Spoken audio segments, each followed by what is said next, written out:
Hello student, नमस्कार। तो finally आप सभी को पता है कि पीएससी का रिजल्ट आ गया है और एक स्टूडेंट के लाइफ में जो पीएससी की तैयारी कर रहा होता है, इससे बड़ा दिन नहीं हो सकता जब फाइनल पीडीएफ में, उस पीडीएफ में रिजल्ट के उसका नाम आता है। इससे बड़ा दिन उसके लिए नहीं हो सकता। और साथ में उस स्टूडेंट से घिरे हुए आसपास के वो लोग जो उसके शुभचिंतक हैं, उसके दोस्त हैं, उनके लिए भी बहुत बड़ा दिन होता है कि उसका कोई मित्र, कोई छोटा भाई, कोई बड़ा भाई अंततः राजपत्रित अधिकारी के रूप में सेलेक्ट हो गए। तो मैं बहुत ज़्यादा बातें ना करते हुए सर को आमंत्रित करता हूं। सर आइए प्लीज़। आज ये वीडियो बहुत स्पेशल है। तो हमारे साथ हैं सर। बहुत बहुत बधाई हो। थैंक यू सर का सिलेक्शन हो गया फाइनली पीएससी में। सर का रैंक है 80। तो बिल्कुल निश्चित रूप से बहुत अच्छा पद हाथ में लग रहा है। बिल्कुल सभी के मन में एक चीज़ रहता है कि भाई हम डीसी बने, लेकिन एक मोटिवेशन के लिए एक पहला स्टेप मिल गया है। बिल्कुल सर, आप आगे जाइए, डीसी बनिएगा और हमारी शुभकामनाएं हैं। लेकिन पीएससी में सिलेक्शन हो गया, 100 रैंक के अंदर आ गया, यही अपने आप में उपलब्धि आज के इतना कंपटीशन के ज़माने में। तो सर अब तो आप राजकीय कुंवारे हो गए हैं। अब तो लाइन लगा होगा शादी उदी का, है ना। हमारा तो एज खैर बीत रहा है। अंडर 30 में नौकरी लग जाए तो जिस दिन रिजल्ट आता है उसके बाद तो फिर जान पहचान लोगों का फिर फोन आना चालू हो जाता होगा, भाई हमारी बेटी है, शादी कर लो, है कि नहीं। नहीं होता ही है, एक सामान्य सी बात है, क्योंकि शासकीय सेवा का एक अलग रुतबा है। एक व्यापारी चाहे कई करोड़ रुपए क्यों ना कमा ले, लेकिन अधिकारी बनना अपने आप में एक उपलब्धि है। तो सर अब आगे का आप संभालिए। और मैं विवेक सर को भी आमंत्रित करना चाहूँगा। आइए सर प्लीज़, मोस्ट वेलकम है। आइए और रुद्र सर का स्वागत कीजिए प्लीज। मैं श्रीफल से रुद्र सर का स्वागत करना चाहता हूं। बहुत बहुत बधाई हो। और खास बात यह है सर, आइए आप भी आइए। आप विवेक सर हैं। सर का रैंक 248 आया है। अब देखिए 248 आया है तो ये मत समझिए कि उनका नंबर बहुत कम होगा, क्योंकि बिल्कुल पॉइंट नंबर का फर्क रहता है सर। हाँ, कुछ नंबर और आ जाता तो हो सकता है सर डीसी बन जाते। और एक चीज है कि ऊपर वाला कुछ निर्णय देता है अपना, तो कुछ सोच समझ के देता है। अगर विवेक सर का 248 रैंक आया है तो मैं पूरा विश्वास के साथ कह सकता हूं कि ऊपर वाला सर के लिए कुछ और बेहतर सोच के रखे होंगे। मेरी बहुत बहुत शुभकामनाएं हैं। मुझे विश्वास है कि आने वाले जो अगला एग्जाम पीएससी होगा, सर का जो 248 रैंक है, सर जैसे बोल रहे थे सर कितना हटाना है, 2 और 4 शुरू का हटाना है, मतलब टॉप 10 रैंक के अंदर सर को अगली बार आना है। और सर आएंगे, क्योंकि नॉलेज में देखिए जिनका सर का 248 रैंक आया है या और बाकी स्टूडेंट जिनका रैंक थोड़ा सा कम हो गया है, तो ऐसा नहीं है कि उनको पढ़ाई में कमजोर था, ऐसा नहीं है। बस कुछ नंबर का फर्क आ जाता है। आप इसको लक कहिए, किस्मत कहिए, जो भी कहिए, पर कुछ नंबर का ही फर्क होता है। और आप सबको पता है कि हम लोग मिलकर साथ में पढ़ा रहे हैं। तो अब मैं तो अपनी बातें बहुत सारी बोल चुका हूँ। मुझे पता है आप मुझे नहीं सुनना चाह रहे हैं, सर लोग को सुनना चाह रहे हैं, है कि नहीं। तो सर सही बता रहा हूँ, आप सच में राजकीय कुंवारे हो गए। सर हमारे लड़की नहीं मिल रहा शादी के लिए, मेरा शादी नहीं हुआ है भाई, कोई होंगे तो बता दीजिएगा। सही बता रहा हूँ, सही बता। हम जाते हैं ना कहीं रिश्ता से देखने के लिए, हमको पूछते हैं क्या करते हैं, हम बोलते हैं कोचिंग पढ़ा। कोचिंग तो कभी भी बंद हो जाएगा। सही बता रहा हूँ, ये है चीज।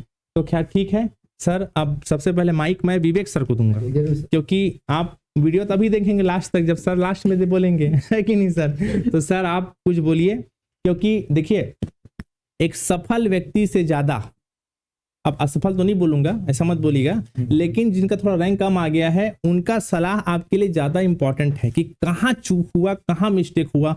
हो सकता है मेंस के लेवल पे कुछ चूक हुआ है कि इंटरव्यू लेवल पे कुछ चूक हुआ है, तो उनका सलाह एक सक्सेसफुल आदमी से सर मैं मानता हूँ ज़्यादा इंपॉर्टेंट रहता है। क्योंकि जो सक्सेस हो चुका है ना, वो बहुत सारी चीज़ें अब आगे जा चुका है, लेकिन जो कुछ नंबर से पीछे हो गए थोड़ा सा, उनके लिए उनका सलाह लेना बहुत ज़रूरी होता है कि आप जब पेपर देंगे तो आपको कहाँ कहाँ ध्यान रखना चाहिए। और ये वीडियो उन सभी दोस्तों तक जरूर शेयर कीजिएगा जो पीएससी तैयारी कर रहे हैं, प्रॉपर पीएससी तैयारी कर रहे हैं, है ना सर। लीजिए सर, अब माइक आप संभालिए प्लीज़।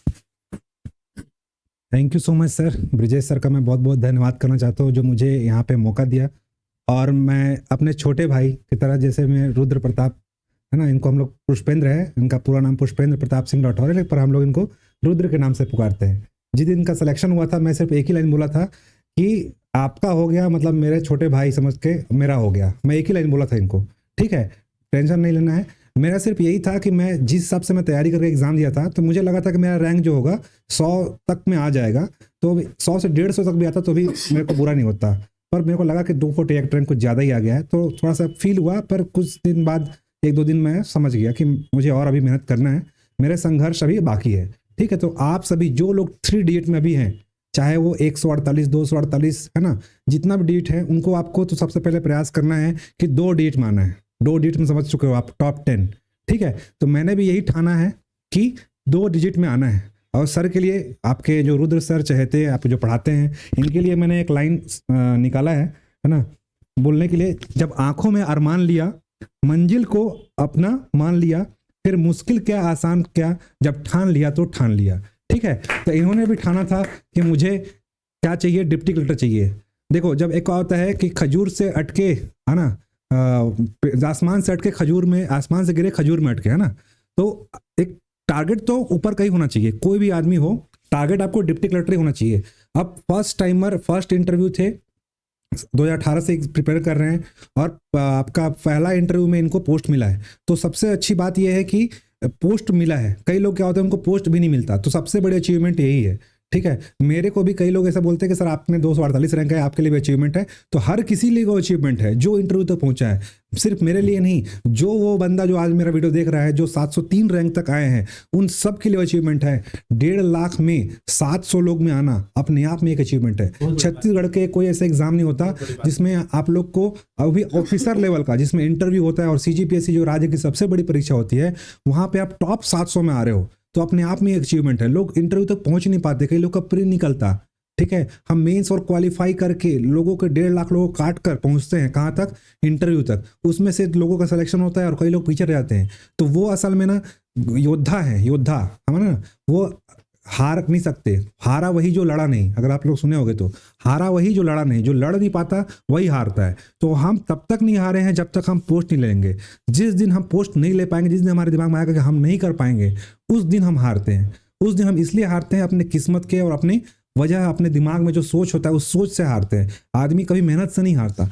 जब आप मेहनत करोगे, ऐसा कोई इंसान आप नाम बता दो जो मेहनत किया हो और उसका सिलेक्शन ना हुआ हो, 10 बार, 5 बार, 8 बार, 10 बार, ऐसे कई आपके एग्जाम्पल मिल जाएंगे पूरे छत्तीसगढ़ में, जो लगभग 20 बार, 25 बार, 23 बार में PSC निकाले हैं, है ना। तो ऐसे कई लोग हैं। ठीक है, तो मैं सबको यही बोलना चाहूँगा कि जब तक आपके अंदर हिम्मत है, हार नहीं मानना है। हार जिस दिन मान लिए, उस दिन आपकी हार है। ठीक है, हार के पीछे हार है, तो कभी हार नहीं मानना है। संघर्ष तब तक करना है जब तक मंजिल नहीं हासिल हो जाए। भाई, पैर में कुल्हाड़ी हमने दिया है, ठीक है, कटना हम ही को था। हम जानबूझ के PSC में आए हैं, ठीक है, तो हमको झेलना पड़ेगा वो दर्द। ठीक है, तो जब तक दर्द सह नहीं पाते हो तब तक लड़ो। जिस दिन तक लड़ो तब तक सफलता प्राप्त नहीं हो जाती। ठीक है, तो ज़्यादा अब आपकी बात को न बोलते हुए मैं रुद्र सर को बताऊंगा कि आप अपनी जर्नी को थोड़ा सा एक्सप्लेन कीजिए और लोगों को बताइए कि क्या क्या हम लोग ने साथ में पढ़ाई किया था और क्या क्या हम लोग झेले हैं। इन सब चीज़ के बारे में बताएंगे Rudra sir. Thank you sir, thank you Brajesh sir को भी थैंक यू। सर ने बोला है कि धीरे हमने पोस्ट ले लिया है। इससे पहले भी व्यापम के पोस्ट निकले थे पर उसमें उतनी खुशी नहीं हुई थी। एक बात तो विवेक सर के लिए जो शब्द उन्होंने बोला, जिस दिन दोनों साथ में बैठे थे, भाई, दोनों भाई, सर बोले कि मेरा छोटे भाई का निकला मतलब मेरा निकल गया। और एक बात तो मैं स्पष्ट बोलना चाहता हूँ, मैं 2020 से तैयारी कर रहा हूँ। ना मेरा 2020 का PSC निकला था, प्री निकला था, ना 21 का निकला था। 22 में जब मैं 21 में जब प्री नहीं निकला, 22 में मैं सर से मिला था। सर के गाइडेंस के थ्रू ही मैं पहली बार PSC क्रैक किया था और 2022 में ही 717 नंबर के साथ, मतलब कुछ ही नंबर से रह गया था कि मैं इंटरव्यू के लिए क्वालिफाई नहीं हो पाया था। तो उसमें निरंतर सर का सहयोग मिलता है। सर 4 बार मेंस लिख चुके हैं। तो विवेक सर जो है मेरे बड़े भाई की तरह हैं। निरंतर इनके गाइडेंस में ही मैं यहाँ तक पहुँच पाया हूँ। मैं यहाँ तक पहुँच पाया हूँ, उसमें एक बहुत बड़ा योगदान विवेक सर का था। जहाँ तक अब 21 नहीं निकल पाया, 22 नहीं निकल पाया, प्री ही नहीं निकल पाया था, 20 में भी नहीं निकाल पाया था, 21 में भी नहीं निकाल पाया था। 22 में पहली बार मेरा प्री निकला, उसमें विवेक सर का ही योगदान था। इन्होंने एक ही चीज़ मेरे को बोली थी, ज़्यादा कुछ तो नहीं बोला था, कि आप निगेटिव जा रहे हैं, क्वेश्चन ज़्यादा अटेम्प्ट कर रहे हैं। आप ये मान के चलिए कि आपने जितना पढ़ा है उतना ही बाकी लोगों ने भी पढ़ा है, बस आपको निगेटिव में नहीं जाना है। और इसी चीज़ को मैंने फॉलो किया और उसके बाद निगेटिव करने का जो प्रयास था, मतलब जो मेरा निगेटिव हो जा रहा था, गलती से मैं ज़्यादा अटेम्प्ट कर रहा था, इस वजह से माइनस मार्किंग में चला जाता था और कुछ ही नंबर से 0.5 नंबर 0.6 नंबर से चूक जा रहा था। पहले वो 2022 में जैसे 90 नंबर कटअप गया था तो मैंने प्री में सीधा 110 नंबर कर लिया था। वैसे ही इस बार भी जैसे 2023 में लगभग 138 के आसपास कटअप गया था, तो उसमें भी इस बार 140-45 के आसपास मेरा नंबर आ गया था। इसमें पूरा जो मेरा प्री क्वालिफाई हुआ है उसमें विवेक सर का ही बहुत बड़ा योगदान रहा है मेरे लिए। दूसरी बात, मेंस के प्रिपरेशन में जैसे 2022 में जब मेंस दिया उसमें 717 नंबर आया था। मैं बहुत डीमोटिवेटेड फील कर रहा था कि सर 717 नंबर आया है। पहले तो स्टार्टिंग में पता ही नहीं था कि मेरे को कितना नंबर मिला, क्योंकि आपको आंसर कॉपी मिलता नहीं है। उस टाइम पे भी बहुत डीमोटिवेट फील हो रहा था, बहुत दुख हो रहा था कि मेंस नहीं निकला। तब सर ने समझाया कि देखो भाई, मैं तो तुम तो अभी पहली बार दे रहे हो, वो तब तक 3 बार मेंस दे चुके थे। नंबर उनको आरटीआई कॉपी से पता चल जाता था, 2 नंबर 3 नंबर ही कम रह जाते थे सर को सिलेक्शन से। तो सर ने बताया कि 2-3 नंबर से ही मैं चूक रहा हूँ इंटरव्यू के लिए। तो सर ने उस टाइम पे भी संभाला, तो उसके लिए भी मैं सर को बहुत बहुत धन्यवाद करना चाहता हूँ। अब रही बात 2023 में, जब हम दोनों का प्री क्वालिफाई हुआ, दोनों साथ में तैयारी किए, सर से निरंतर मेरे को सहयोग मिलता रहा कि कौन सा बुक पढ़ना चाहिए, कैसे आंसर लिखना चाहिए, कैसे शॉर्ट नोट्स बनाना चाहिए। तो हर चीज़ जहाँ तक मैं 2022 से लेके अभी तक जहाँ तक पहुँचा, आज मैं 80 रैंक लाया हूँ। सर के साथ तैयारी किया था, उसमें सर का पूरा योगदान रहा है। मैं विवेक सर को बहुत बहुत धन्यवाद देना चाहता हूँ कि मेरे को यहाँ तक पहुँचाए हैं सर। अब मैं छोटा हूँ, छोटा भाई हूँ उनका, मेरे को बहुत सहयोग मिला है सर से। इसके लिए मैं सर को एकदम तहे दिल से शुक्रिया बोलना चाहता हूँ और हमेशा सर से आशीर्वाद चाहिए मेरे को। थैंक यू सर, हमेशा रहेगा। सर ऐसे ही सहयोग करते रहिएगा। निश्चित ही इस बार भी और मेहनत करेंगे और अपना टॉप 10 में आने का प्रयास करेंगे। तो बस इतना ही बोलना चाहूँगा सर के लिए। और अब ब्रजेश सर भी हमारे साथ है, तो सर भी हमको सहयोग करेंगे निश्चित ही। सर अब एक वीडियो बन ही रहे हैं, तो थोड़ा सा एक विस्तार से चर्चा ये करते हैं सर आप दोनों से, क्योंकि आप दोनों प्री निकाले, आप दोनों मेंस निकाले हैं और दोनों इंटरव्यू दे के आए हैं। कुछ नंबर का फासला रहा और कोई तो फर्क नहीं नजर आता है मुझे आप दोनों को देख के। सर जो बच्चे प्रीलिम्स का तैयारी अभी कर रहे हैं, जिनका एग्जाम होने वाला है, सर पहले तो आपसे बस 2-3 लाइन में कुछ ऐसी बातें बताइए, गुरु ज्ञान जो होता है, कि क्या किया जाए ऐसा बहुत कम समय के प्रिपरेशन के लिए। सर देखिए, जहाँ तक देखा जाए तो हमारे पास अभी लगभग 65 से 70 दिन का टाइम है। आज मिला के 69 दिन, ठीक है। तो अभी तो सबसे पहला स्ट्रेटजी क्या होना चाहिए कि आपको प्रीलिम्स का टारगेट फिक्स होना चाहिए 9 फरवरी, है ना। उसके पश्चात आप जो भी बुक पढ़ना है पहले आप कलेक्ट करके रख लो। क्या होता है अभी कई लोग क्या करते हैं, लक्ष्मीकांत उठाते हैं, फिर समझ नहीं आया तो कुछ और बुक ले लेंगे, ठीक है, मोटिव उठाते हैं। तो ऐसा नहीं करना है। अभी आपका बुक चॉइस अभी 1 हफ्ते में सिलेक्ट हो जाना चाहिए कि मेरे को इस बुक को पढ़ना है और लास्ट तक पढ़ना है। कई लोग क्या होता है, छत्तीसगढ़ का एक एडिशन आता है, लगातार एडिशन आता रहता है, उसको लोग खरीदते रहते हैं। अरे कुछ नया अपडेट हो गया क्या, ठीक है। एक बुक के बाद आदमी पास 4-4 बुक है छत्तीसगढ़, है ना। तो सबसे पहले हमको बुक लिस्ट अपना तैयार करना है कि इस चीज को पढ़ना है, इस चीज को नहीं पढ़ना है, क्या करना है। इंपॉर्टेंट क्या होता है, क्या नहीं करना है। देखो, सेलेक्टेड इंसान से आप ये पूछो कभी भी ना, आपके लिए दोनों इंपॉर्टेंट है। जो सिलेक्टेड हुआ है और जो सिलेक्टेड नहीं हुआ। जैसे आप सर ने क्या बताया कि फेल नहीं हुए हैं, कोई सेलेक्ट बस नहीं हुए, है ना। तो सेलेक्ट जो हुआ है वो आपको ये बताएगा कि आपको कैसे सेलेक्ट होना है, ठीक है, और क्या क्या करना है। और जो सेलेक्ट नहीं हुआ है वो आपको बताएगा कि क्या आपको नहीं पढ़ना है और कैसे आप सिलेक्शन से आप पहुंच सकते हो, ये आपको बताएगा। तो दोनों इंपॉर्टेंट है। जितना ज्यादा सिलेक्टेड इंपॉर्टेंट है, उतना ज्यादा अनसेलेक्टेड जो है, अब नहीं चयनित हुआ है, उनसे ही पूछो। कोई जरूरी नहीं है वो मैं हो सकता हूँ, 703 में से कोई भी हो सकता है, क्योंकि हर आदमी अपने संघर्ष के लड़ रहा है। 703 से 3 तक, एक रैंक तक पहुंचने के लड़ता है, ठीक है। तो हर किसी को डीसी चाहिए। अभी जितने लोग दिए हैं मेंस, वो फिर से क्या करेंगे, प्रीलिम्स देंगे। तो हमारा कंपटीशन उन्हीं लोग से है। अब उनको बीट कैसे करना है, पुराने लोग भी देते हैं, तो मैक्सिमम लोग का ना 4-5 बार 6 बार 7 बार वाले सभी लोग प्री दे रहे हैं, मेंस दे रहे हैं। तो हमको उनको बीट करना है, कैसे करना है। देखो, सबसे बड़ी चीज क्या होना चाहिए, बुक लिस्ट आपका होना चाहिए। एक ही बुक को 10 बार पढ़ना है। अभी इस 60 दिन में एक ही बुक को कम से कम 2 से 3 रिवीजन होना चाहिए आपका। 2 से 3 रिवीजन होने के पश्चात आपका ऑब्जेक्टिव, क्योंकि हमारा जो पैटर्न क्या है, तीनों एग्जाम का पैटर्न अलग अलग होता है। प्रीलिम्स का पैटर्न होता है ऑब्जेक्टिव, मेंस का पैटर्न होता है सब्जेक्टिव, और इंटरव्यू पैटर्न होता है चर्चा, ठीक है। तो हमको प्रीलिम्स पैटर्न में केवल ऑब्जेक्टिव के पॉइंट ऑफ व्यू से पढ़ाई करना है। हमको फैक्चुअल चीजें ज्यादा पढ़नी है क्योंकि यहाँ पे सारे फैक्ट हैं, हर एक क्वेश्चन फैक्ट है जो आपके एग्जाम में आ सकता है, ठीक है। तो हर एक क्वेश्चन फैक्ट है और फैक्चुअल चीज जो है वो करंट अफेयर्स, इतिहास, संविधान और भूगोल, इन तीनों चीजों को सबसे ज्यादा आपको फोकस करना है। क्योंकि इतिहास, संविधान, भूगोल से अगर देखें सर, अगर लगातार पैटर्न देखें तो 3 साल, 4 साल, 5 साल का एनालिसिस करेंगे तो लगभग 25 से 30 क्वेश्चन आपके एग्जाम में आए होते हैं, ठीक है। तो यहाँ पे एक बड़ा रोल हो जाता है। लोग क्या होते हैं, साइंस, इकोनॉमिक्स, इन सब के पीछे भागते हैं, जबकि सबसे बड़ा पैटर्न कहाँ है आपका, हमारा इतिहास, संविधान, भूगोल का। यहाँ से लगभग 25 से 30 क्वेश्चन आ रहे हैं। उसके अलावा आपका करंट अफेयर्स से लगभग 10 से 12 क्वेश्चन लगातार आते हैं। सर तो हमारा डिटेल में बताते हैं जी। आपका जो बताए प्री एग्जाम का, सर आप भी रुद्र सर आप भी थोड़ा बताइए। नहीं सर, क्या है, ऐसा कोई फर्क नहीं है, हम सबको मिलके गाइड करना है बच्चों को। देखिए आप देखिए, ये वीडियो हम लोग बना रहे हैं, इसका मतलब सिर्फ आप ये मत सोचिए कि हम आपको मोटिवेट कर रहे हैं, हम आपको प्रॉपर गाइड करेंगे। हमारा वीडियो यूट्यूब में डला है, सर के यूट्यूब चैनल में भी, मेरे यूट्यूब चैनल में भी, उसको फॉलो कीजिए, है ना। हम प्रॉपर टाइम टू टाइम आपको गाइड जरूर करेंगे। तो अभी सर हम लोग चर्चा कर रहे हैं, सर थोड़ा सा बताइए कितना नंबर का प्रीलिम्स आ रहा है और एक जो सार चीज निकल के आ रहा है। सर रुद्र सर आप ही का ही कहना है कि बुक लिस्ट रेडी कर लीजिए, 10 ठो बुक में मत कूदिए, और वो जो बुक लिस्ट रेडी कर रहे हैं उसको अंततः 10 बार पढ़िए। जितना बार पढ़ेंगे, हर बार एक बार बुक पढ़ने के बाद लगता है ना बुक तो मैं पूरा पढ़ लिया, पूरा जान गया, आप दोबारा पढ़िए, हो सकता है आपको फिर कुछ नई चीजें पता चले। ये होता ही है सबके साथ, है ना। मशीन तो है नहीं, हम लोग दिमाग है, हम लोग ह्यूमन ब्रेन है। सर थोड़ा बताइए प्रीलिम्स एग्जाम के बारे में, कैसे थोड़ा ध्यान पूर्वक देखिएगा आप सभी वीडियो, ठीक है। लीजिए सर।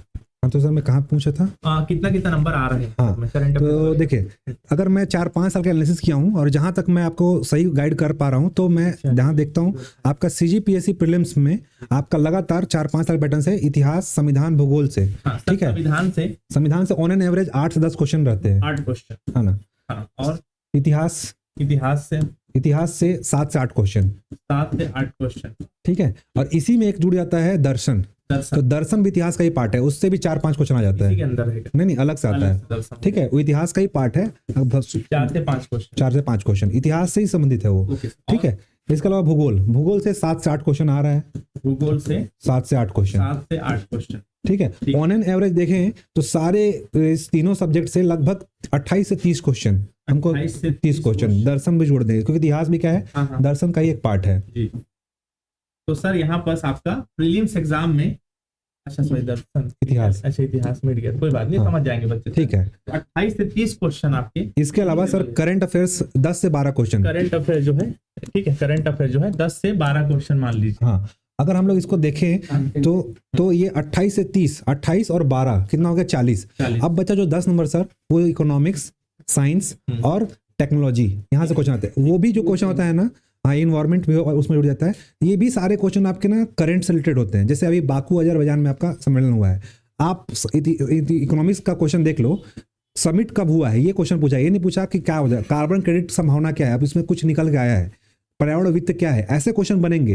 वो क्या होते हैं, इन्वायरमेंट रिलेटेड होते हैं, पर वो करंट के क्वेश्चन होते हैं, ठीक है। तो ये हमको क्या लगता है, ये जैसे पिछले साल एक सर होयसलेश्वर मंदिर कौन सी शैली बना था, लोगों को लगा कि ये क्वेश्चन इतिहास का आया है, ठीक है। मंदिर शैली क्या होता है, जनरली इतिहास क्वेश्चन होता है। तो ये जो दर्शन में जाए, जो भी है ना, कल्चर का पार्ट है, तो ये क्वेश्चन कल्चर का पार्ट ना होकर करंट पार्ट हो गया। क्यों? क्योंकि इसको यूनेस्को की विश्व विरासत सूची में शामिल किया गया था, ठीक है। तो क्वेश्चन क्या नहीं बन गया कि विश्व विरासत सूची में शामिल कौन सा स्थल है या नहीं है, क्वेश्चन नहीं बना। क्वेश्चन बना कौन सी शैली में निर्मित है, ठीक है। तो आप ये समझ सकते हो कि जो भी करंट 1 साल के बीच में हुए हैं, जैसे अभी संविधान में आया हुआ है, जैसे मान लो अभी वक्फ बोर्ड संशोधन अधिनियम चल रहा है, ठीक है, तो विवाद में है, तो आपसे वक्फ बोर्ड ना पूछ कर क्या पूछ सकता है, 9वीं अनुसूची, क्योंकि भूमि से जुड़ा हुआ है, तो आपसे 9वीं अनुसूची पूछ सकता है। तो आप ये देखो कि कौन सा करंट अफेयर हम मेरे इतिहास, संविधान, भूगोल, साइंस और हमारे किससे जुड़ सकता है, आपका इकोनॉमिक्स से, पर्यावरण से जुड़ सकता है, सारे करंट अफेयर्स जुड़ सकता है। तो ये ऐसे मैं कई एग्जांपल बता सकता हूँ। जैसे आपका ईरान के रामसर सम्मेलन में समझौता हुआ था, तो वो सब ईरान सम्मेलन नहीं पूछेगा कि भारत में कितने रामसर साइट्स हो चुके हैं, क्योंकि रामसर साइट की संख्या क्या हो चुकी है, बढ़ चुकी है, ठीक है। तो पर्यावरण में ये ना पूछ के कि ईरान के रामसर सम्मेलन या रामसर क्या है, पूछ देता है कि कितने साइट्स जुड़े हुए हैं भारत में अभी तक। तो ऐसे क्वेश्चन, नंबर ऑफ पैटर्न क्या होते हैं, आपके करंट एज अ सब्जेक्ट आ जाता है। और हम लोग क्या करते हैं, लास्ट के एग्जाम में 1 महीना पहले करंट उठाएंगे, मार्केट से आएगा और पढ़ लेते हैं, ठीक है। वो नहीं करना। अभी से आपको क्या करना है, हर महीने का अभी टाइम है आपके पास, 1-1 महीना का पढ़ो और उसमें से छांट के निकालो। लोग आप डिपेंड हो जाते हो, हर चीज में आप डिपेंड हो, बुक में, नोट्स पे, कोई अगर ले रहा है नया बुक खरीद लेकर आए, अगर आप अभी से भी अगर एक महीने का पढ़ाई शुरू करोगे करंट अफेयर्स का, तो आपका 60 दिन में 10 बार आपका रिवीजन कर हो सकता है, क्योंकि महीने का आपको पढ़ना है, एक साल का नहीं पढ़ना है। एक महीने में क्या हुआ उसको करंट से देख लो, इतिहास, संविधान, भूगोल जोड़ो। ये यूपीएससी पैटर्न होता है। अगर आप यूपीएससी पैटर्न का अगर दियोगे, कोई एग्जाम दियोगे, यूपीएससी पेपर देखोगे, तो 2 स्टेटमेंट क्या रहता है आपका, इतिहास, संविधान, भूगोल का रहेगा, एक स्टेटमेंट करंट का रहेगा। ठीक है, तो ये यूपीएससी पैटर्न होता है। तो यूपीएससी पैटर्न की अगर पीएससी फॉलो करेगा तो ऐसे क्वेश्चन का संभावना है कि एग्जाम में आ सकते हैं। ठीक है, तो ये चीज आपको फॉलो करना है। इसके अलावा सीसेट, आधा लोग क्या होता है, जीएस तो क्वालिफाई कर लेते हैं लेकिन सीसेट क्वालिफाई नहीं कर पाते। सीसेट में आपको हिंदी और छत्तीसगढ़ी को इतने अच्छे से पढ़ना है कि आपका मैथ्स और रीजनिंग भी, अगर जिसका बैकग्राउंड कमजोर है, वो इससे क्वालिफाई हो जाए, क्योंकि यहाँ पे 23% और 33%, जहाँ तक आपका एसटी, एससी, ओबीसी जो भी होते हैं उनको क्या लाना पड़ता है, 23% लाना पड़ता है, 23% क्वालिफाई के लिए। और जो इसका है वो जनरल अनरिजर्व जिसको बोलते हैं, उनको 33% रहता है, यानी कि आपको 33 क्वेश्चन सही करना है। कई ऐसे लोग होते हैं जो क्या करते हैं, 33 क्वेश्चन मार्क आ जाते हैं सर, है ना, मेरे को 33 क्वेश्चन सही करना है। कई मेरे एक दोस्त थे, उन्होंने 33 क्वेश्चन मार्क किया है और उन्होंने क्या हुआ, 2 क्वेश्चन डिलीट हो गया। तो उनका जीएस क्वालिफाई था पर सीसेट क्वालिफाई नहीं हो पाया। क्यों? क्योंकि 2 क्वेश्चन डिलीट हो गया। तो आपको ऐसा नहीं करना है, कम से कम 50 से 60 क्वेश्चन लगा कर आना है, चाहे वो आपका टाइम बचे या कुछ हो, वहां पर बैठ के आपको बनाना है। मैथ्स, रीजनिंग में अगर आप मैथ्स आपको टफ लग रहा है तो रीजनिंग पढ़ो, रीजनिंग हो गया, हिंदी, है ना, छत्तीसगढ़ी, इतना अच्छे से करो ताकि आपका सीसेट क्वालिफाई हो जाए। सीसेट क्वालिफाई नहीं होना भी एक बहुत बड़ी चुनौती है। कई लोगों का सीसेट ही क्वालिफाई नहीं होता, जीएस क्वालिफाई हो जाता है। अब बचे 60 दिन में सबसे पहले बुक लिस्ट तैयार करना है, 3 सब्जेक्ट जो मैं बोला हूँ इस पे ज़्यादा फोकस करना है, और आपका साइंस और आपका जो होता है इकोनॉमिक्स, इस पे करंट पे ऐड करना है। और साइंस के लिए नॉर्मल 10th लेवल की जो बुक आती है, आप लूसेंट उठा सकते हो, लूसेंट का जो पतला वाला सर सामान्य ज्ञान आता है, पर्याप्त है उतना, या फिर 10th लेवल का पढ़ लो। उससे जो कहता है बना तो बना, और नहीं बना तो नहीं बना, किसी से नहीं बनता वो। ठीक है, हार्ड क्वेश्चन आता है तो आप इकोनॉमिक्स में भी ना मेन टॉपिक्स जैसे गरीबी, बेरोजगारी, बजट, राष्ट्रीय आय, ठीक है, बैंकिंग, ये सब पढ़ लो। इसमें जो भी करंट डाटा है, जैसे बेरोजगारी कितना % चल रहा है, रेपो रेट कितना है, ठीक है, गरीबी क्या % है, छत्तीसगढ़ कौन सा राज्य है, ये करंट हो जाता है। इसके अलावा आर्थिक सर्वेक्षण इसमें जुड़ जाएगा, आर्थिक सर्वेक्षण में प्रति व्यक्ति आय कितना है, नॉर्मल क्वेश्चन ऐसा आता है, कृषि में कितना योगदान है, ऐसा क्वेश्चन पढ़ना है। आप देखे होंगे 2 साल से आर्थिक सर्वेक्षण से क्वेश्चन बहुत कम आ रहे हैं, है ना, 1-2 क्वेश्चन आ रहा है, तो एकदम से लाइट नहीं लेना है। फिर भी अभी जो चल रहा है पंचायत और नगर निकाय चुनाव होने वाला है, तो हो सकता है उससे क्वेश्चन पूछ दे। तो ये सब आपको जानकारी होना चाहिए करंट रिलेटेड, इसी से आपका सारे सब्जेक्ट में क्वेश्चन बन सकते हैं। ठीक है, और इन सब्जेक्ट पे ज्यादा फोकस करना है, क्योंकि यहाँ से आपका सिलेक्शन है। इसके अलावा छत्तीसगढ़ तो आपको पूरा ही पढ़ना पड़ेगा। सबसे बड़ी गलती क्या होती है सर, कि लोग इतिहास पढ़ते हैं, जैसे कनेक्शन नहीं होता पढ़ाई के दौरान। क्या होता है, जैसे मैं इतिहास पढ़ रहा हूँ, भारतीय इतिहास, तो मैं दूसरे दिन क्या पढ़ने लगता हूँ, भूगोल पढ़ने लगता हूँ। छत्तीसगढ़ का इतिहास पढ़ने लग रहा हूँ, तो इधर क्या पढ़ रहा हूँ, मैं संविधान पढ़ रहा हूँ। तो इतिहास संविधान का कनेक्शन ही नहीं है। हमको क्या करना चाहिए, सबसे पहले अगर मैं इतिहास पढ़ रहा हूँ, इंडियन इतिहास, तो उसी टाइम छत्तीसगढ़ का इतिहास पढ़ना चाहिए। अगर जैसे अशोक पटना से निकलता है, अगर उसको आपको उड़ीसा जाना है, तो छत्तीसगढ़ होकर ही जाएगा ना। ठीक है, तो अगर मैं पढ़ रहा हूँ कि अशोक का शिलालेख मिला, तो जब भारत में पढ़ा उसी शिलालेख को छत्तीसगढ़ में पढ़ूंगा, तो मेरे को कनेक्शन हो जाएगा, हाँ अशोक इधर आया होगा, तो शिलालेख यहाँ से मिला मेरे को, रामगढ़ की पहाड़ी से। तो ये कनेक्शन होता है पढ़ने का। अब हम क्या करते हैं, इतिहास पढ़ रहे हैं, भारतीय इतिहास, फिर क्या पढ़ रहे हैं, छत्तीसगढ़ का भूगोल पढ़ रहे हैं, तो इतिहास तो भूगोल का कनेक्शन नहीं हो पाता। जैसे मैं इंडियन भूगोल पढ़ रहा हूँ, यहाँ पे मैंने पढ़ा कि धारवाड़ चट्टान यहाँ मिलती है, यहाँ पे लोहा मिलता है। अब धारवाड़ चट्टान हमारे छत्तीसगढ़ के नीचे है, कर्नाटक में, है ना, तो यहाँ आसपास लोहा मिला, तो हमको लगे कि हाँ यार धारवाड़ चट्टान यहाँ से शुरुआत हुआ था, तो छत्तीसगढ़ के नीचे ही क्या है, बस्तर है, मतलब यहाँ लोहा मिलेगा। तो हम क्या करते हैं, ऑप्शन कूट में काट सकते हैं। तो हम क्या करेंगे, रायपुर में तो लोहा मिल ही नहीं सकता, क्योंकि धारवाड़ चट्टान का है, नीचे है। ठीक है, जब आप पृथ्वी की उत्पत्ति और संरचना पढ़ोगे तब आपको पता चलेगा कि कैसे कैसे विकास हुआ है चट्टानों का। तो ये कनेक्शन होता है। जब हम इतिहास पढ़ रहे हैं तो इतिहास पढ़ो, छत्तीसगढ़ का इतिहास, भूगोल पढ़ो तो भूगोल पढ़ो। अगर आप राष्ट्रपति राज्यपाल पढ़ो, छत्तीसगढ़ का राष्ट्रपति राज्यपाल प्रशासन पढ़ लो। ऐसा कनेक्शन पढ़ना चाहिए। लोग क्या करते हैं, यही गलती करते हैं, और इसी गलती की वजह से क्या होता है, उनका कनेक्शन नहीं हो पाता, बार बार रिवीजन करना पड़ता है। ठीक बोल रहे हैं सर। बातें जो सुन रहे हो आप ना, बातें अगर सर के साथ मैं कर दूं प्रीलिम्स की चर्चा, तो शायद सुबह से लेकर शाम हो जाए। और बातें वही कर सकता है जो उस फील्ड में मेहनत किया हो। अब आप देख रहे होंगे सर नॉन स्टॉप बोले जा रहे हैं, क्या क्या बता दूं मैं आपको, सर हो रहे हैं ना, क्योंकि भाई जो मेहनत किया है ना, वो ऐसा लगा वो हर चीज बताएगा आपको, है ना। तो प्रीलिम्स के बारे में एक समग्र डिस्कशन सर के साथ हुआ। मुझे लगता है कि शायद रुद्र सर भी यही चीज को दोहराएंगे, पर फिर भी मैं 2 लाइन के लिए सर आपसे भी पूछना चाहूंगा एक बार कि आपको क्या लगता है, बस 2 लाइन में, क्योंकि सारी चीज तो विवेक सर बता ही दिए हैं, तो क्योंकि सर साथ ही में पढ़ रहे थे तो वही चीजें हैं, कॉपी है, लेकिन फिर भी एक लाइन और आप बोलना चाहेंगे कुछ जो ध्यान रखें बच्चे जो प्रीलिम्स का पेपर तैयारी कर रहे हैं पहले, फिर उसके बाद मेंस में चर्चा करेंगे अपन, वेट कीजिएगा वीडियो। सर जैसे प्रीलिम्स के ही सर ने चर्चा किया कि करंट से रिलेटेड होता है, कोई भी पोर्शन जैसे आपको स्टैटिक्स लगता है वो स्टैटिक्स नहीं होता, वो डायनेमिक का ही पोर्शन रहता है। जैसे सर ने एग्जांपल दिया था होयसलेश्वर मंदिर का, वैसे ही अगर आप इस साल भी देखेंगे तो जैसे अलीगढ़ मुस्लिम विश्वविद्यालय काफ़ी चर्चे में है, ठीक है, तो वो भी सेम रिलेटेड क्वेश्चन आ सकता है उससे, तो वो रहता है डायनेमिक का पार्ट और उसको पूछ लेते हैं किसमें, स्टैटिक्स पोर्शन में। तो इन सारी चीज़ों को अच्छे से ध्यान दीजिएगा। और करंट तो जैसे बोल रहे हैं कि सर आप लास्ट में पढ़ना स्टार्ट करते हैं, तो लास्ट ना करके उसको मंथली पढ़ते रहिए। करंट अफेयर जो है मंथली डे वाइज, जैसे हमारा टेलीग्राम चैनल है उसमें डेली हम लोग क्या करते हैं, पोस्ट करते हैं, आपका क्विज भी डालते हैं डेली, तो आप निश्चित ही हमारा टेलीग्राम चैनल ज्वाइन कर सकते हैं। उसमें डेली आपको MCQs भी मिलेगा, करंट अफेयर्स का PDF मिलेगा, करंट अफेयर का जैसे पेपर का कट है, जो हम लोग डेली पेपर पढ़ते हैं, न्यूज़पेपर पढ़ने के बाद उन्हीं सारी चीज़ों को शेयर करते हैं जो आपके एग्जाम पॉइंट ऑफ व्यू से महत्वपूर्ण होता है, ठीक है। उसके बाद क्या करते हैं कि जो हम लोग ने डाला है उसी से रिलेटेड MCQs भी करते हैं, उसमें डेली MCQs भी डालते हैं। तो निश्चित ही आपको हमारा टेलीग्राम चैनल ज्वाइन करना चाहिए। यूट्यूब में भी हम लोग अपना करंट अफेयर की क्लासेस जो है डेली अपलोड करते रहते हैं, तो वो चीज़ें भी आप फॉलो कीजिएगा। जनरली क्या होता है कि कुछ जैसे पब्लिकेशन वाला आता है, भर दो, मतलब करंट अफेयर को ऐसा बना दिए हैं, मतलब भर दो, मतलब आप लगभग 5000 क्वेश्चन की तैयारी करके जाओगे, वही 4-5 नंबर का फंसेगा।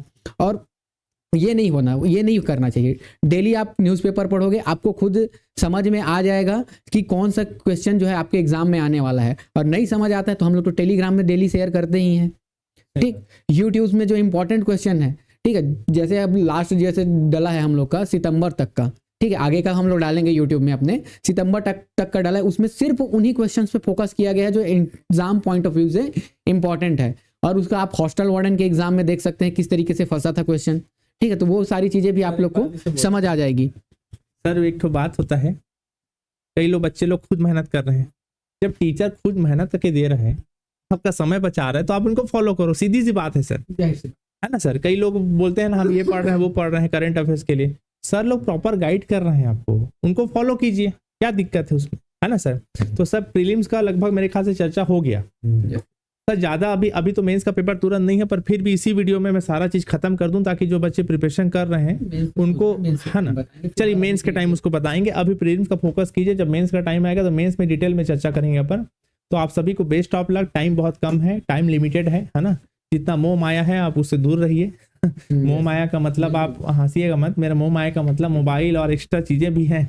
जैसे सर जो बोल रहे हैं बिल्कुल मोह माया से दूर रहिएगा। मतलब ये अब 2 महीने आपके पास टाइम बचा है, तो जितना हो सके अपने आप को खाने पीने पे ध्यान रखिए, ठीक है। एक बहुत जरूरी है, हेल्थ बहुत जरूरी है, खाने पीने पे अच्छा ध्यान रखिए, निरंतर बुक पढ़िए, अच्छी बुक पढ़िए, ज़्यादा बुक नहीं पढ़ना है, क्वांटिटी में नहीं पढ़ना है, क्वालिटी में पढ़ना है, ये टाइम वही रहता है। और बहुत अच्छा एक चीज़ है, ऑब्जेक्टिव लगाइए, ठीक है। आखिरी टाइम पे हैं आप, मैं तो निश्चित ही बोलूंगा अगर प्रीलिम्स की तैयारी कर रहे हैं तो ऑब्जेक्टिव लगाइए। क्वेश्चन होना है तो ऑब्जेक्टिव प्रैक्टिस, बिल्कुल ठीक है, ऑब्जेक्टिव को एकदम अच्छे से प्रैक्टिस कीजिए। इससे क्या होगा, आपको वहाँ पे कॉन्फिडेंस आएगा एकदम। क्या होता है कई बार क्वेश्चन ना रिपीटेड हो जाता है, अब छत्तीसगढ़ का क्वेश्चन देखोगे तो मैक्सिमम टाइम जो है वो रिपीटेड ही रहता है, तो इससे क्या होगा, आपको फायदा हो जाएगा, डायरेक्ट सीधा क्वेश्चन मिल जाता है, आप पूरे कॉन्फिडेंस के साथ लगाएंगे। तो ऑब्जेक्टिव आपको लगाना चाहिए।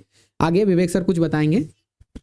सर एक शायरी के पहले जो हम लोग बातों बातों भूल जा रहे हैं, सर का श्रीफल से स्वागत करना था, जो कि शुरू होना था, कर दिए सर, मैं कर देता हूँ उसको। Sir sir sir thank you sir, बधाई हो, thank you sir, thank you. चलिए मैं एक ही बात बोलूंगा कि जो निब्बा निब्बी हैं, अभी भी कई लोग ना अभी भी पढ़े हुए हैं कि मेरा एग्जाम निकल जाएगा, ये सोच के क्या करते हैं कि बस पढ़ रहे हैं। बेटा पढ़ने से एग्जाम नहीं निकलता है ना। जैसे सर बताया, क्वांटिटी ना करके क्वालिटी, जैसे हम लोग क्लास में पढ़ते हैं, ज्यादा सरकार की बजाय बेहतर सरकार, वही बोलते हैं ना, तो वही चीज है जो उन्होंने बोला, जिसको मैं दूसरी डायरेक्शन बोल रहा हूँ, ज्यादा सरकार के बजाय बेहतर सरकार। अब जो समझदार होंगे समझ सकते हो, ज्यादा के बजाय बेहतर चुनो, समझ रहे हो ना, एक ही चुनो, बेहतर चुनो। अब किस चीज को चुनना है वो समझ सकते हो, मैं किस डायरेक्शन में बोल रहा हूँ, है ना।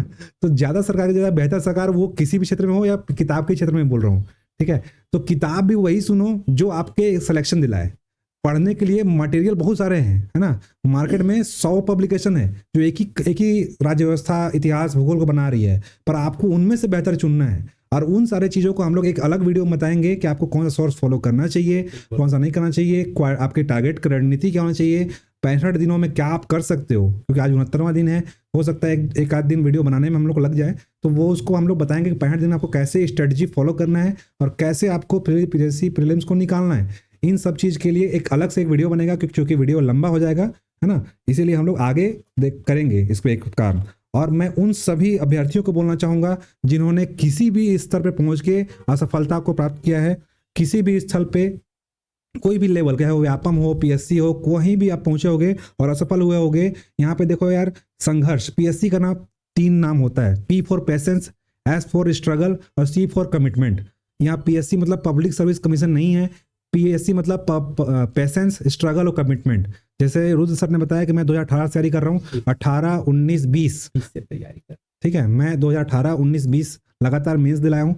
21 और 22 में मेरा कुछ नंबर, मतलब एक 22 तो बोलो तो मेरा 0.42 से नहीं निकला था प्री, ठीक है। इसमें मेरी गलती नहीं थी, कभी कभी सिस्टम की गलती हो जाती है, क्वेश्चन डिलीट हो गया था। मेरा नंबर फर्स्ट आंसर की में 98 था, सेकंड आंसर की आने में मेरा 10 नंबर कम हो गया, क्योंकि क्वेश्चन डिलीट हो गया। इस बार भी ऐसे कई लोग का हुआ था, क्वेश्चन डिलीट होने की वजह से बाहर हो गए, तो सिस्टम भी होता है। इसलिए इस बार ज़्यादातर मुझे जहाँ तक लगता है सारा चीज़ फेयर हुआ है, इसमें कोई दो राय की बात नहीं है। तो मैं उन सब को बोलूँगा जो किसी भी स्टेज पे आकर असफल हुए हैं कि रख हौसला, वो मंजर भी आएगा। समझ रहे हो ना, रख हौसला, वो मंजर भी आएगा। प्यासे के पास चलकर समंदर भी आएगा। थक कर ना बैठ ए मंजिल के मुसाफिर, मंजिल भी मिलेगी और मिलने का मजा भी आएगा। ठीक है, तो इसी वाणी के साथ मैं अपने विराम देता हूँ। ठीक है, तो बहुत बहुत धन्यवाद। मेरे ख्याल से आप लोगों को पूरा गाइडेंस मिल गया होगा। Best of luck. हमारा वीडियो अपलोड होते रहेगा, कैसे पढ़ें, क्या पढ़ें, proper subject wise video upload होगा। एक स्ट्रेटजी, एक प्लानिंग कि हर सब्जेक्ट को कैसे कैसे पढ़ा जाए। प्लीज़ हमको फॉलो करते रहिएगा अलग अलग सोशल मीडिया के थ्रू, सब लिंक वगैरह डिस्क्रिप्शन में डाल देंगे अपन। और बाकी सारी चीज़ें सब्जेक्ट वाइज फिर हम अगले वीडियो में चर्चा करेंगे। तो फिर बहुत बहुत धन्यवाद। Thank you so much.